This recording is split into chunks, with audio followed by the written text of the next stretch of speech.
Lorsque Abdul-Baha était prisonnier à Akka, il y avait dans cette ville un homme qui se comportait de manière très irrespectueuse envers lui. Cet homme croyait qu'il suivait les enseignements de Mohammed. Il pensait que Abdul-Baha n'était pas une bonne personne et que Dieu ne se souciait pas que les Bahaïs soient maltraités.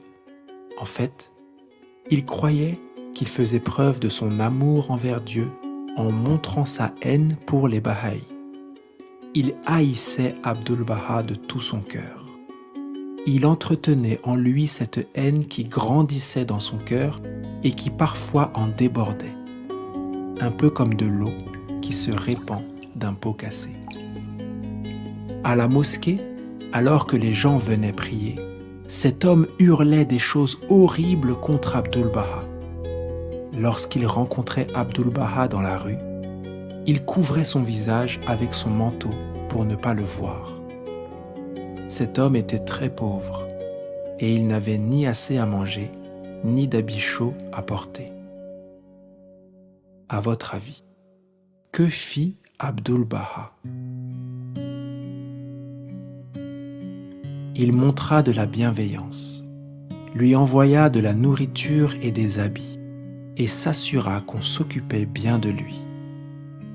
Un jour, par exemple, lorsque l'homme tomba très malade, Abdul-Baha lui envoya un médecin, paya pour les médicaments et la nourriture et lui donna même de l'argent.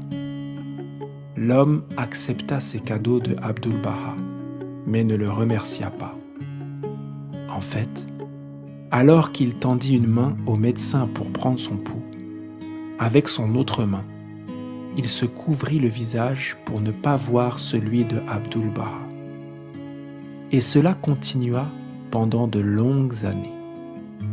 Cependant, un beau jour, le cœur de l'homme changea.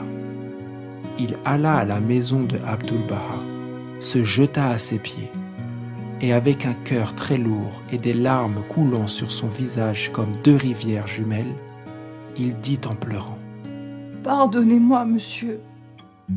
Pendant 24 années, je vous ai fait du mal. Et pendant 24 années, vous n'avez montré que de la bonté envers moi. Maintenant, je sais que j'étais dans l'erreur. Pardonnez-moi, s'il vous plaît. » Ainsi, le grand amour de Abdul-Baha triompha sur la haine.